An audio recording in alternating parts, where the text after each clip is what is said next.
ನೋಡು ಎಂತೀನಿ ಯಾವತ್ತಾದ್ರೂ ಒಂದಿನ ಶಾಪಿಂಗ್ ಕರ್ಕೊಂಡು ಹೋಗಿದ್ದಾನ ಇಲ್ಲ. ಅದು ಯಾವುದೋ ಹುಡುಗಿನ ಶಾಪಿಂಗ್ ಅಂತೆ, ಮೊನ್ನೆ ಶಾಪಿಂಗ್ ಬೇರೆ ಕರ್ಕೊಂಡು ಹೋಗಿದ್ದ. ನನಗೆ ಏನು ಮಾಡಲಿಯಪ್ಪ ನಾನು.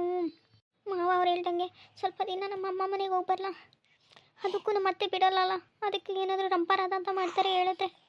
ಓಹೋ ರೂಮಿಗೆ ಬಂದು ಸೇರ್ಕೊಂಡಿದ್ದಾಳೆ, ಏನು ಕೆಲಸ ಇಲ್ವೇನೋ. ಇರು ಅಮ್ಮಗೆ ಹೇಳ್ತೀನಿ. ಅಮ್ಮ ಅಮ್ಮ ನೋಡ್ಬಾ ಒಂದು ನಿಮಿಷ, ಮಹಾರಾಣಿ ಥರ ಮಲ್ಕೊಂಡಿದ್ದಾಳೆ, ಏನು ಕೆಲಸ ಮಾಡದೆ. ಹಾಂ ನೋಡ್ಬಾ ಅಲ್ಲಿ ಹೆಂಗೆ ಮಲಗಿದ್ದಾಳೆ ಅಂತ ನೋಡಮ್ಮ, ನೋಡು. ಹ್ಞೂ ನೋಡ್ತಾ ಇದ್ದೀನಿ. ಏ ಶಾಂತಿ. ಅಯ್ಯೋ ಅತ್ತೆಯವರು ಕರೀತಿದ್ರು, ಎಷ್ಟು ಕೊಬ್ಬಿಂದ ಮಲಗಿದ್ಯಾ ನೀನು? ಹಾಗೇನಿಲ್ಲತ್ತೆ. ಹಾಗೇನಿಲ್ಲ, ಮಾಡೋ ಕೆಲಸ ಮಾಡೋದು ಬಿಟ್ಟು ಇಲ್ಲೇನು ಮಾಡ್ತಾ ಇದೆಯಾ? ಅಷ್ಟೊಂದು ಪಾತ್ರೆ ಹಾಕಿದ್ಯಾ, ಅಷ್ಟೊಂದು ಬಟ್ಟೆಗಳು ಒಗ್ಯಾಕಿದೆ, ಮನೆ ಗುಡಿಸಿಲ್ಲ, ಇನ್ನೂ ಎಷ್ಟು ಕೆಲಸಗಳಿದೆ.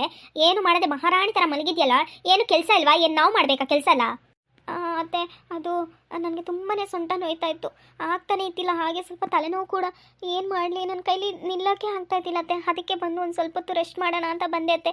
ಮಾಡ್ತೀನಿ, ನಿಧಾನಕ್ಕೆ ಮಾಡ್ತೀನಿ ಅತ್ತೆ, ಒಂದು ಅರ್ಧ ಗಂಟೆ ಬಿಟ್ಟು ಮಾಡ್ತೀನಿ. ನಾನು ಅತ್ತೆನೇ ನೀನತ್ತೆನಾ? ನೀನು ಹೇಳ್ದಂಗೆ ನಾನು ಕೇಳಬೇಕಾ, ನಾನು ಹೇಳ್ದಂಗೆ ನೀನು ಕೇಳಬೇಕಾ? ಮನೆ ಎಲ್ಲ ಕೆಲಸ ಹಂಗೆ ಬಿಟ್ಬಿಟ್ಟು ತಲೆನೋವು ಸೊಂಟ ನೋವು ಅಂತ ನಾಟಕ ಆಡ್ಕೊಂಡು ಕೂತಿದ್ಯಲ್ಲ, ನಾಚಿಕೆ ಮನ ಮರಿದಿಲ್ವಾ ನಿನಗೆ? ಇಲ್ಲ ಅತ್ತೆಯವರೇ, ನಿಜವಾಗ್ಲೂ ತಲೆನೋವು, ನನಗೆ ತುಂಬ ಸುಸ್ತಾಗ್ತಿದೆ. ನಾನು ಏನು ಮಾಡಬೇಕು ಅಂತ ಗೊತ್ತಾಗಿಲ್ಲ ಅತ್ತೆ, ಅದಕ್ಕೆ ಬಂದು ಮಲ್ಕೊಂಡಿದ್ದೀನಿ. ಒಂದು ಸ್ವಲ್ಪ ಹೊತ್ತು ರೆಸ್ಟ್ ಮಾಡಿ ಬಂದು ಕೆಲಸ ಎಲ್ಲ ಮಾಡ್ತೀನಿ ಅತ್ತೆಯವರೇ. ಏನು ರೆಸ್ಟ್ ಮಾಡೋದು? ಏನು ರೆಸ್ಟ್ ಮಾಡಬೇಕಾಗಿಲ್ಲ. ಅಲ್ಲಿ ನಿಂತ್ಕೊಂಡು ಪಾತ್ರೆ ತೊಳೆದ್ರೆ ಏನೂ ಆಗಲ್ಲ. ಏನು ಓಡಾಡ್ಕೊಂಡು ತೊಳಿತಿದ್ದ? ಇಲ್ಲ ತಾನೇ, ಒಂದು ಕಡೆ ನಿಂತ್ಕೊಂಡು ಬಟ್ಟೆ ಹೋಗಿ ಒಂದು ಕಡೆ ಕೂತ್ಕೊಂಡು ಪಾತ್ರೆ ತೊಳಿ, ಎಲ್ಲನೂ ಆಗುತ್ತೆ. ಏನು ಅದಕ್ಕೆ ಓಡಾಡ್ಕೊಂಡು ಏನು ಮಾಡಬೇಕು ಅಂತ ಇಲ್ಲಲ್ಲ, ತಗೋ ಹೋಗಿ ಮಾಡೋಗು. ಇಲ್ಲ ಅವ್ರು ಅತ್ತೆಯವರೇ, ನನ್ನ ಕೈಲಿ ಆಗ್ತಾನೆ ಇಲ್ಲ ಅತ್ತೆಯವರೇ, ಎದ್ದೇಳಕ್ಕೂ ಶಕ್ತಿ ಇಲ್ಲತ್ತೆ. ಎದ್ದೇಳಕ್ಕೂ ಶಕ್ತಿ ಇಲ್ಲ ಅಂತ ಕೂತ್ಕೊಂಡಿದ್ಯಾ ಮತ್ತೆ ಇಲ್ಲಿ ಯಾರು ಮಾಡ್ತಾರೆ ಮನೇಲಿ? ನಾನು ಮಾಡ್ಲಾ? ಅಲ್ಲಿಂದ ಬಂದ್ಬಿಟ್ಟು ನಾನು ಇಲ್ಲಿ ಮಾಡಬೇಕಾ ಕೆಲಸಗಳು? ಏನೋ ಒಂದೆರಡು ದಿವಸ ಇದ್ದೋಗೋಣ ತಾಯಿ ಮನೆಗೆ ಅಂತ ಬಂದರೆ ಹಿಂಗ ಮಾಡೋದು ಅತ್ತಿಗೆ ಆದವರು? ಇಲ್ಲ ಶವಿತಾ, ಹಾಗೇನು ತಿಳ್ಕೊಬೇಡ, ನಾನೇ ಮಾಡ್ತೀನಿ. ನಿನಗೇನು ಮಾಡೋಕ್ಕೆ ಹೇಳ್ತಾ ಇಲ್ಲ ನಾನು.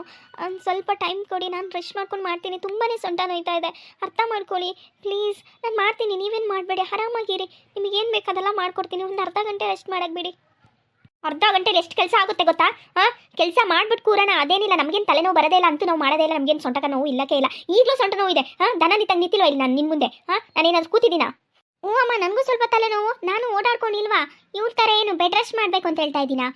ನನ್ನ ಕೆಲಸ ನಾನು ಮಾಡ್ಕೊಂಡಿದ್ದೀನಿ ತಾನೇ, ತಲೆನೋವು ಇದ್ರೂ. ಇಲ್ಲಿದ್ದಾರೆ ನೋಡು, ಇನ್ನಿವ್ರಿಗೆ ಮಾಡ್ತೀನಿ ಹಬ್ಬ. ನನ್ನ ಸಾಯೋಂಥ ಟೈಮಲ್ಲಿ ಒಂದು ಸ್ವಲ್ಪ ಫೋನ್ ಮಾಡಿ ಆ್ಯಂಬುಲೆನ್ಸ್ಗೆ ಕಾಪಾಡಿ ಅಕ್ಕ ಅಂತ ಬಡ್ಕೊಂಡ್ರು. ಒಂದು ಚೂರು ಕಾಪಾಡ್ದಂಗೆ ನನ್ನ ಮೈ ಮೇಲೆ ಇದ್ದಿದ್ದು ಒಡವೆ ಎಲ್ಲ ಕಿತ್ಕೊಂಡು ಹೋದ್ರೆಲ್ಲ ಇವ್ರನ್ನ ಬಿಡೋದಿಲ್ಲ ನಾನು. ಇವ್ರನ್ನ ಏನು ಮಾಡಬೇಕು ಅದನ್ನೆಲ್ಲ ಮಾಡಿ ಇವ್ರಿಗೊಂದು ಗತಿ ಕಾಣಿಸ್ತೀನಿ. ಎದ್ದು ನಡಿ, ಮಾಡಿ ನಡಿ. ಏನಿಲ್ಲ ಕುತ್ಕೊಂಡಿರ್ತೀಯ ಸಾಯಂಕಾಲ ಗಂಟ? ಇಲ್ಲತ್ತೆ, ಮಾಡ್ತೀನಿ ಬರ್ತೀನಿ. ಈ ಹುಡುಗಿ ಯಾಕೆ ಭಯ ಪಡ್ತಿದ್ದಾಳೆ? ಏನಾಯಿತು? ಸ್ವಲ್ಪ ಹೊತ್ತು ನಿಂತ್ಕೊಂಡು ನೋಡೋಣ ಏನಾಗ್ತಿದೆ ಅಂತ, ಎಲ್ಲ ಅರ್ಥ ಆಗುತ್ತೆ ನನಗೂ. ಮಹಾರಾಣಿಯವರು ಎದ್ದಾಳಲ್ಲೇನಮ್ಮ? ಇಲ್ಲ ಸವಿತಾ, 5 ನಿಮಿಷ ಅಷ್ಟೇ. ನನ್ನ ಕೈಲಿ ನಿಜವಾಗ್ಲೂ ಆಗ್ತಿಲ್ಲ, ಅಷ್ಟು ತಲೆನೋಗ್ತಿದೆ. ಪ್ಲೀಸ್ ಅರ್ಥ ಮಾಡ್ಕೊಳ್ಳಿ. 5 ನಿಮಿಷ, ಅರ್ಧ ಗಂಟೆನೂ ಬೇಡ, 5 ನಿಮಿಷ. ನಾನು ಬರ್ತೀನಿ, ನೀವು ಹಿಂಗೆ ಹೋಗಿರಿ, ನಾನು ಬರ್ತೀನಿ ಅಂತ ಹೇಳ್ಬಿಟ್ಟು ಇಲ್ಲಿ ಚೆನ್ನಾಗಿ ನಿದ್ದೆ ಮಾಡಕ್ಕ ಒಂದು ಕೊಟ್ಟಾಂದ್ರೆ ನೋಡು, ಮುಖ ಸೇರಿಸಿ ಹೋಗ್ಬಿಡ್ಬೇಕು. ನಡಿಯೇ. ಅಯ್ಯೋ ಪಾಪ, ಏನು ಹುಡುಗಿ ಹೆದರ್ಕೊಂಡಿದ್ದಾಳೆ, ಏನು ಮಾತಾಡ್ತಾನೆ ಇಲ್ಲ ಧೈರ್ಯದಿಂದ. ಪಾಪ ಏನಾಯಿತು? ನೋಡು ಅವ್ರು ಹಿಂಗೆ ಆಡ್ತಿದ್ದಾರೆ ಈ ಹುಡುಗಿ ಮೇಲೆ. ಅಷ್ಟು ತಲೆನೋವು ಅಂತ ಹೇಳ್ತಿದ್ದಾಳೆ, ಕೆಲಸ ಮಾಡು ಅಂತ ಹೇಳ್ತಾ ಇದ್ದಾರಲ್ಲ. ಇರು ಮಾಡ್ತೀನಿ ಇವರಿಗೆ. ಅಮ್ಮ ಯಾಕೋ ತಲೆ ಸುತ್ತಾ ಇದ್ದಲ್ಲ. ಸರಿತಾ? ಏನಮ್ಮ? ಏನಿಲ್ಲ ಇಟ್ಕೊಂಡು ಹಂಗೆ ನೋಡ್ತಾ ಇದೆಯಾ? ಅವಳು ಹೇಳ್ತಾ ಇದ್ದಾಳೆ ತಾನೇ ತಲೆನೋವು ಸೊಂಟ ನೋವು ಅಂತ. ನೀನೇನು ನಿಂತ್ಕೊಂಡು ನೋಡ್ತಾ ಇದೆಯಾ? ಹೋಗಿ ಎಲ್ಲ ಕೆಲಸನೂ ಮಾಡೋದಲ್ವಾ? ಏನು ನಿಂತ್ಕೊಂಡು ಸುಮ್ಮನೆ ನೋಡ್ಕೊಂಡು ಇರೋಕ್ಕಾಗುತ್ತಾ? ಎಲ್ಲ ಕೆಲಸನೂ ಮಾಡೋಗು. ಏನು ನಡ ಬಗ್ಗೆ ಕೆಲಸ ಮಾಡಿದ್ರೆ ಏನಾದರೂ ಕೈಕಾಲು ಮುರಿದೋಗುತ್ತಾ? ಇಷ್ಟು ದಿನ ಅವಳು ಮಾಡ್ತಿದ್ಲು ತಾನೆ, ಇವತ್ತಾದರೂ ನೀನು ಮಾಡೋಕ್ಕೇನು? ನಾನು ಕೆಲಸ ಮಾಡಬೇಕಾ? ಹೋಗಮ್ಮ. ಇಲ್ಲ ನಿಮ್ಮ ಅಪ್ಪ ಬಂದು ಮಾಡ್ತಾನ, ನೀನೇ ಮಾಡಬೇಕು. ಅವಳಿಗೆ ತಲೆನೋವು ಅಂತ ಹೇಳ್ತಾನೆ ಇದ್ದಾಳೆ, ಸೊಂಟ ನೋವು ಅಂತ ಹೇಳ್ತಾನೆ ಇದ್ದಾಳೆ. ಮತ್ತೆ ಇಲ್ಲಿ ಇಟ್ಕೊಂಡು ಬಾಮ ಅಂತ ಕರೀತಿದ್ಯಾ? ಏನಾಯ್ತು ನಮ್ಮ ಅತ್ತೆಯವ್ರಿಗೆ? ಏನು ಆ್ಯಕ್ಟಿಂಗ್ ಮಾಡ್ತಾ ಇದ್ದಾರಾ? ಇಲ್ಲ ಬೇಕಾದ್ರೆ ನೀನೇ ಮಾಡ್ಕೊಮ್ಮ, ನಾನೇನು ಮಾಡೋದಿಲ್ಲ, ನನಗೆ ತುಂಬ ಕೆಲಸ ಇದೆ. ಅಮ್ಮ ಏನಾಯ್ತಮ್ಮ ನಿಮಗೆ? ಯಾವಾಗ ಏನಾದರೂ ಹಿಡಿತಾ? ಮತ್ತೆ ಅವಳಿಗೆ ಅಷ್ಟು ತಲೆನೋವು ಅಂತ ಹೇಳ್ತಾ ಇದ್ದಾಳೆ, ನಾನು ಅದನ್ನು ಕೇಳಿಸ್ಕೊಂಡು ಗರಳು ಕಂಬ ಥರ ನಿಂತಿದ್ಯಾ? ಹೋಗಲಿ ಕೆಲಸ ಮಾಡಿ ಸಾಯಿ. ಅಮ್ಮ ನಿನಗೇನಾದ್ರೂ ತಲೆ ಕೆಟ್ಟಿದ್ಯಾ? ನೀನೇನು ಹುಚ್ಚಿ ಥರ ಮಾತಾಡ್ತಿದ್ಯಾ? ನಾನೇ ಕೆಲಸ ಮಾಡಲಿ, ನೀನೇ ಬೇಕಾದ್ರೆ ಮಾಡು, ನಾನೆಂತೂ ಮಾಡಲ್ಲ. ನನ್ನ ಕೈಯಿಂದ ಆಗೋದಿಲ್ಲ, ನಾನು ಮಾಡೋದಿಲ್ಲ ಅಷ್ಟೇ. ಬೇಕಾದ್ರೆ ಇವಳಿಗೆ ಹೇಳು. ಡ್ರಾಮಾ ಮಾಡ್ತಿದ್ಯಮ್ಮ? ಡ್ರಾಮನೂ ಇಲ್ಲ ಏನೂ ಇಲ್ಲ, ಮುಚ್ಕೊಳೋ ಕೆಲಸ ಮಾಡು. ಪಾತ್ರೆ ತೊಳೆದಿಡು, ಬಟ್ಟೆ ಹೋಗಿ ಎಲ್ಲ ಕೆಲಸನೂ ನೀನೇ ಮಾಡ್ಬೇಕು. ಇವತ್ತು ಅಡುಗೆ ಕೂಡ ನೀನೇ ಮಾಡಿ ಹಾಕಬೇಕು. ಹೇಳಿದ್ದೀನಿ, ನೀನೇನಾದರೂ ಮಾಡಿಲ್ಲ ಅಂದರೆ ನೀನು ಅಷ್ಟೇ. ಮತ್ತೆ ಇನ್ನೊಂದು 4 ಬಿಗಿತೀನಿ. ಅಮ್ಮ ಏನು ಮಾತಾಡ್ತಿದ್ದೀರಾ? ನಿಜವಾಗ್ಲೂ ನಾನು ಮಾಡಲೇಬೇಕಾ? ತಮಾಷೆ ಮಾಡ್ತಿದ್ದೀರಮ್ಮ? ನಿಜವಾಗ್ಲೂ ಹೇಳಿ ನನಗೆ. ನಿಜವಾಗ್ಲೂ ನೀನೇ ಮಾಡಬೇಕು, ಹೋಗಿ ಮಾಡೋಗು. ಎಲ್ಲ ಕೆಲಸನೂ ನೀನೇ ಮಾಡಬೇಕು, ಹೋಗೋ. ನಮ್ಮ ಅಮ್ಮ ಹುಚ್ಚಿಗಿಚ್ಚಿಡಿದು ಬಿಡ್ತಾ ಒಂದೇ ಸಮ. ಅತ್ತೆಯವ್ರೆ ಇಲ್ಲ ನಾನು ಮಾಡ್ತೀನಿ, ಸರಿ ತನಕ ಕರೀರಿ, ಬೇಡ ನಾನು ಮಾಡ್ತೀನಿ. ಇಲ್ಲಮ್ಮ, ನೀನು ತುಂಬ ತಲೆನೋವು ಅಂತ ಹೇಳ್ತಿದ್ಯಾ, ಮಲ್ಕೊ ಒಂದು ಸ್ವಲ್ಪ ಹೊತ್ತು. ಯಾಕೆ ಸೊಂಟ ನೋವು ತಲೆನೋವು ಎಲ್ಲ ಜಾಸ್ತಿ ಆಗಿದೆ, ಏನಾಯ್ತು ಅಂಥದ್ದು? ಏನಿಲ್ಲ ಅತ್ತೆ, ಕೆಲಸ ಮಾಡಿ ಮಾಡಿ ಸ್ವಲ್ಪ ಸುಸ್ತಾಗಿದ್ದೀನಿ ಅಷ್ಟೇ. ಸರಿಯಾಗಿ ಊಟನೂ ಮಾಡ್ತಾ ಇಲ್ಲಲ್ಲ. ಊಟ ಮಾಡಲ್ವಾ? ಯಾಕೆ ಮನೇಲಿ ಅಡುಗೆ ಮಾಡಲ್ವಾ? ಏನಾಯ್ತು ನಮ್ಮ ಅತ್ತೆ ಅವ್ರಿಗೆ? ಒಂದೂ ಅರ್ಥ ಆಗ್ತಾ ಇಲ್ಲಲ್ಲ, ಏನೇನೋ ಮಾತಾಡ್ತಾ ಇದ್ದಾರೆ. ಇವರೇ ಊಟ ಮಾಡೋ ಟೈಮ್ಗೆ ಕಿತ್ಕೋತಾರೆ, ಮತ್ತೆ ಯಾಕೆ ಅಂತ ಕೇಳ್ತಾ ಇದ್ದಾರೆ. ಏನು ಯೋಚನೆ ಮಾಡ್ತಿದ್ಯಮ್ಮ? ನಾನೇನಾದರೂ ಮಾಡ್ದಾ? ನನ್ನಿಂದ ಏನಾದರೂ ತಪ್ಪಾಗಿದೆಯಾ? ಇದ್ರೆ ಹೇಳು ನನಗೆ ಸ್ವಲ್ಪ. ಅದು ಅದು ಅತ್ತೆಯವರೇ, ನಾನು ಊಟ ಮಾಡುವಾಗೆಲ್ಲ ನೀವೇ ಕಿತ್ತಿಟ್ಕೊಬಿಟ್ಟಿದ್ರಲ್ಲ, ಏನು ಅಂತ ನನಗೆ ಒಂದೂ ಅರ್ಥ ಆಗ್ತಾಯಿಲ್ಲ ಅತ್ತೆಯವರೇ. ಅಯ್ಯೋ ಪಾಪ, ಈ ಹುಡುಗಿದೆಲ್ಲ ಇವರೇ ಕಿತ್ತಿಟ್ಕೊಂಡು ಇಷ್ಟೊಂದು ಹಿಂಸೆ ಕೊಡ್ತಿದ್ರಾ?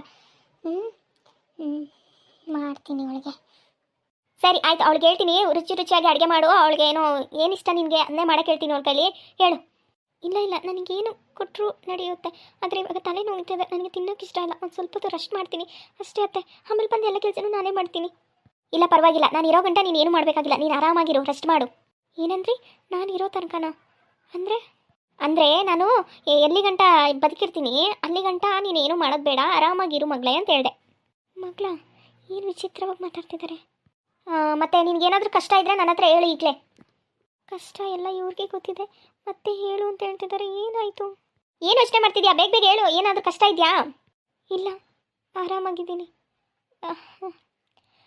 ಸರಿ, ನಾನು ನೀನು ಬರ್ತೀನಿ ಇರು. ಅಮ್ಮ, ಯಾಕೋ ಸ್ವಲ್ಪ ತಲೆನೋಯ್ತಿದೆ, ನಾನೊಂದು ಸ್ವಲ್ಪ ಮಲ್ಕೋತೀನಿ. ಅಮ್ಮ, ನಮ್ಮ ಅತ್ತೆ ಯಾಕೆ ವಿಚಿತ್ರ ಥರ ಆಡ್ತಾ ಇದ್ದಾರೆ? ಒಂದು ಅರ್ಥ ಆಗ್ತಾ ಇಲ್ಲಲ್ಲ. ಏನಾದರೂ ಕಷ್ಟನಾ? ಅದೆಲ್ಲ ಅವರಿಗೆ ಗೊತ್ತಲ್ಲ, ಎಲ್ಲ ಕಷ್ಟನೂ ಇವರೇ ಕೊಡ್ತಾ ಇದ್ದಾರೆ. ಇನ್ನು ಯಾವ ಕಷ್ಟ ಅಂತ ಹೇಳಿ ನಾನು.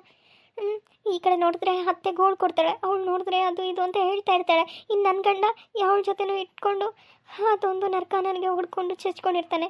ಇದೆಲ್ಲ ಗೊತ್ತಿತ್ತು ಮತ್ತೆ ನನ್ನ ಹತ್ರ ಏನು ಕಷ್ಟ ಇದೆ ಹೇಳ್ಕೊ ಅಂತ ಹೇಳ್ತಿದ್ದಾರೆ. ಅತ್ತೆಗೆ ಏನಾಯಿತು ಅಂತಲೇ ಗೊತ್ತಾಗ್ತಾ ಇಲ್ಲಲ್ಲ. ಓಹೋ, ಇಷ್ಟೆಲ್ಲ ಮಾಡ್ತಾ ಇದ್ದಾರಾ? ಸರಿ ಸರಿ, ಇದನ್ನೆಲ್ಲ ನಾನು ಸರಿ ಮಾಡ್ತೀನಿ. ನಾನು ಸಾಯೋ ಟೈಮಲ್ಲಿ ಅಷ್ಟು ಬಡ್ಕೊಂಡೆ ನಿಮ್ಮ ಅತ್ತೆಯವ್ರಿಗೆ, ಕಾಪಾಡಿ ಕಾಪಾಡಿ ಅಂತ. ಒಳ್ಳೆ ಮನಸ್ಸಿಲ್ಲದವರು, ಅದಕ್ಕೆ ನಾನು ಇಲ್ಲಿ ಕರೆಕ್ಟಾಗಿ ಬಂದಿದ್ದೀನಿ, ನಿನಗೊಂದು ಸಹಾಯ ಮಾಡೋಕ್ಕೆ ಅಂತಲೇ ನನ್ನ ಸಾಯಿಸಿರ್ಬೋದು ದೇವರು. ಸರಿ, ನಾನಿನ್ನೂ ಸ್ಟಾರ್ಟ್ ಮಾಡ್ತೀನಿ ಇವರಿಗೆ. ಎಷ್ಟು ಯೋಚನೆ ಮಾಡಿದ್ರೂ ತಲೆಯಲ್ಲಿ ಏನು ಗೊತ್ತಾಗ್ತಿಲ್ಲ, ತಲೆನೋವು ಇನ್ನೂ ಜಾಸ್ತಿನೇ ಆಗ್ತಾಯಿದೆ. ಅಬ್ಬಾ ದೇವರೇ, ಸ್ವಲ್ಪ ಹೊತ್ತು ರೆಸ್ಟ್ ಮಾಡ್ತೀನಿ. ಇನ್ನೂ ಎಲ್ಲಿ ಬಂದುಬಿಟ್ಟು ಮತ್ತೆ ಬೈತಾರೋ ಅಂತ ಭಯ ಬೇರೆ ಆಗ್ತಾಯಿದೆ. ಈಗ ಅಷ್ಟೇ ಹೇಳಿ ಹೋಗಿದ್ದಾರೆ, ಇನ್ನೊಂಥರ ಬೇರೆ ಹೇಳಿ ಹೋಗಿದ್ದಾರೆ, ಏನು ಅಂತಲೇ ಅರ್ಥ ಆಗ್ತಾಯಿಲ್ಲ. ಇನ್ನೂ ಸ್ವಲ್ಪ ಟೆನ್ಷನ್ ಕೊಟ್ಟು ಹೋಗ್ಬಿಟ್ರು. ಪಾಪ ಹುಡುಗಿ ಎಷ್ಟು ಕಷ್ಟ ಅನುಭವಿಸ್ತಿದ್ಲು ಇಷ್ಟು ದಿನ. ಈ ಥರ ಕಷ್ಟನ ಈಗಲೇ ನನ್ನ ಮನಸ್ಸು ನೋಡಿದ ತಕ್ಷಣವೇ ಚುರ್ರ ಅಂತ ಇದ್ದಲ್ಲ. ಏನು ಮತ್ತೆ ಬಂದರೆ ನನಗೆ ಭಯ ಬೇರೆ ಆಗ್ತಾಯಿದೆ, ಏನಂತಲೇ ಅರ್ಥ ಆಗ್ತಿಲ್ಲ. ಮಲ್ಗೋಣ, ಅಲ್ಲಿ ಬಂಟ ನನ್ನ ತಲೆನೋವು ಆದರೂ ಸ್ವಲ್ಪ ಕಡಿಮೆ ಆಗಲಿ. ನೀನಿನ್ನು ಮಲ್ಕೋ, ಆರಾಮಾಗಿ ರೆಸ್ಟ್ ಮಾಡು. ಇನ್ನು ನಿಮ್ಮ ಅತ್ತೆಗೂ ಅವಳಿಗೂ ಸರಿಯಾಗಿ ಪಾಠ ಕಲಿಸ್ತೀನಿ, ಇನ್ನು ನಿನ್ನ ಗಂಡಗೂ. ಹಾಯ್ ಫ್ರೆಂಡ್ಸ್, ಎಲ್ಲರೂ ಹೇಗಿದ್ದೀರಾ? ಎಲ್ಲರೂ ಚೆನ್ನಾಗಿದೆ ಅಂತ ಭಾವಿಸ್ತೀನಿ. ಫ್ರೆಂಡ್ಸ್, ನನ್ನ ಒಂದು ವಿಡಿಯೋ ನಿಮಗೆ ಇಷ್ಟ ಆಗ್ತಿದ್ರೆ ಖಂಡಿತ ಲೈಕ್ ಮಾಡಿ, ಹಾಗೆ ಸಬ್ಸ್ಕ್ರೈಬ್ ಮಾಡೋದನ್ನ ಮರಿಬೇಡಿ. ಸಬ್ಸ್ಕ್ರೈಬ್ ಮಾಡಿದವ್ರಿಗೆ ತುಂಬ ಧನ್ಯವಾದಗಳು. ಫ್ರೆಂಡ್ಸ್, ಏನಂದರೆ ಇವಾಗ ನಾನು ಹೊಸ ಸ್ಟೋರಿ ಮಾಡಬೇಕು ಅಂದ್ಕೊಂಡಿದ್ದೀನಿ. ಹೊಸ ಸ್ಟೋರಿ ಇವತ್ತಿಂದ ಅಪ್ಲೋಡ್ ಮಾಡ್ತಾ ಇರ್ತೀನಿ, ಡೈಲಿ ಮಿಸ್ ಮಾಡೋದೆ ನೋಡಿ. ಈ ಹೆಸರು ಬಂದು 6 - 5 - 2 ಅಂತ ಈ ಒಂದು ಮೂವಿ ನೇಮ್ನ ಇಟ್ಟಿದ್ದೀನಿ. ಯಾಕಂದರೆ ಇದರಲ್ಲಿ ಒಂದು ದೆವ್ವ ಬಂದುಬಿಟ್ಟು ಶಾಂತಿಗೆ ಸಪೋರ್ಟ್ ಮಾಡೋದ್ರಿಂದ ಅದಕ್ಕೆ ಆ ಥರ ಇಟ್ಟಿದ್ದೀನಿ. ಏನೆಲ್ಲ ಶಾಂತಿ ಕಷ್ಟ ಅನುಭವಿಸ್ತಾಳೆ, ಹೇಗೆ ಎದುರಿಸ್ತಾಳೆ ಅನ್ನೋದು ಈ ವಿಡಿಯೋದಲ್ಲಿ ಇರುತ್ತೆ. ಮುಂದೆ ವಿಡಿಯೋ ನೋಡ್ತಾ ಹೋಗಿ ಗೊತ್ತಾಗುತ್ತೆ ಹೇಗೆಲ್ಲ ಆಗುತ್ತೆ ಅಂತ. ಖಂಡಿತ ಸಬ್ಸ್ಕ್ರೈಬ್ ಮಾಡಿ. Thank you so much.